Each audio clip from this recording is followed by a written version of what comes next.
Good afternoon and thanks for tuning in to NBC News Daily. I'm Maya Holloway with your Midday Ark-La-Miss update. Starting off with some statewide news, State Attorney General Liz Murrill is moving ahead with her push to extradite a New York doctor who prescribed the abortion pill for a woman in Louisiana against Louisiana law.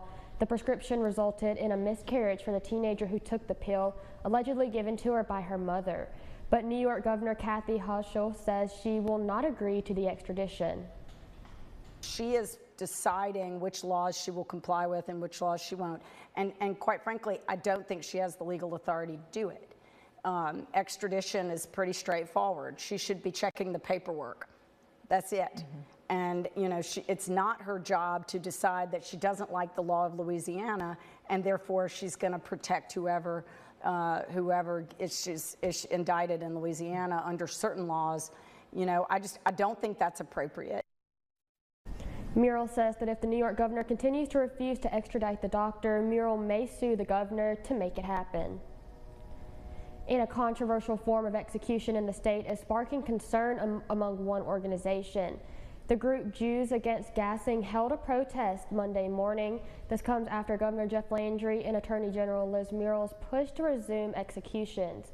Louisiana will begin carrying out death sentences after a more than 15-year pause, but now with a new method, nitrogen hypoxia. Protesters say this method brings back painful memories. And in some local news, President Donald Trump has announced that he wants to get rid of the penny. NBC 10's Joel Massey spoke to some local consumers and got their thoughts on the topic. West Monroe resident Colton Manchester says he sees the benefit of getting rid of the penny since it costs more to make than its face value. To me, it makes sense. You know, if it costs more to produce something, why would we produce it if it's not worth what we put into it? But at the same time, we'll have to round everything up because our next smallest coin is a nickel. The businesses aren't going to lose money by rounding down. They're going to round up to the nearest nickel. Everything's going to go up, and it's just going to hurt us for a little while. But in the long run, I feel like it'll help us. West Monroe resident Brad Heiser also sees the value in getting rid of the penny. I think it's a good thing when the cost of producing your currency exceeds its actual value. I think we have a big problem.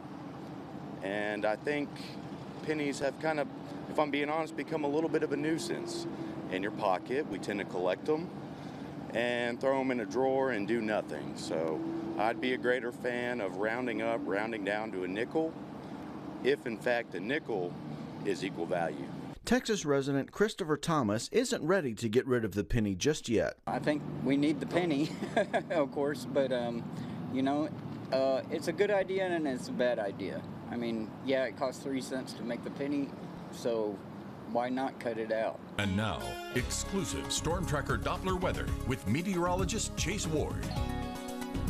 Patchy showers become possible as we head into the afternoon as our system kind of moves just down to our south and temperatures rise to the lower 50s for our highs. Expect a lot of widespread rain into the evening hours, but once we get overnight, kind of close to midnight, we will expect the chance for some of this stuff to kind of transition to a freezing rain, potential wintry mix, mainly starting in Arkansas, and we could see some freezing rain move across southeast Arkansas and still kind of rule it out for some sections of northeast Louisiana. However, likely to stay mainly north the I-20 corridor. If we happen to get anything along I-20 from Monroe out to Ruston, it would be just kind of traceable. We're talking maybe 1, maybe 2 hundredths of an inch of ice, which is not usually that impactful. Just be kind of mindful when you're driving on bridges and overpasses. More impacts will be more likely across portions of Arkansas where we could get up to 1/10 of an inch, where we could see some minor impacts. And with winds getting between 15-20 miles per hour, if we might potentially see a few outages, it won't be nothing widespread, but something we'll have to be mindful of through tonight into tomorrow morning, especially if you have to be out on those roadways.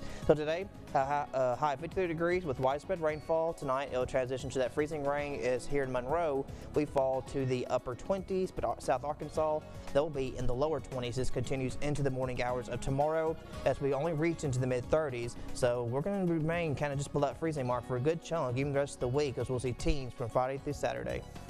When you see news happening, call the NBC 10 Fox 14 News Hotline, 812-1410, sponsored by RoofMax. Get a free estimate today.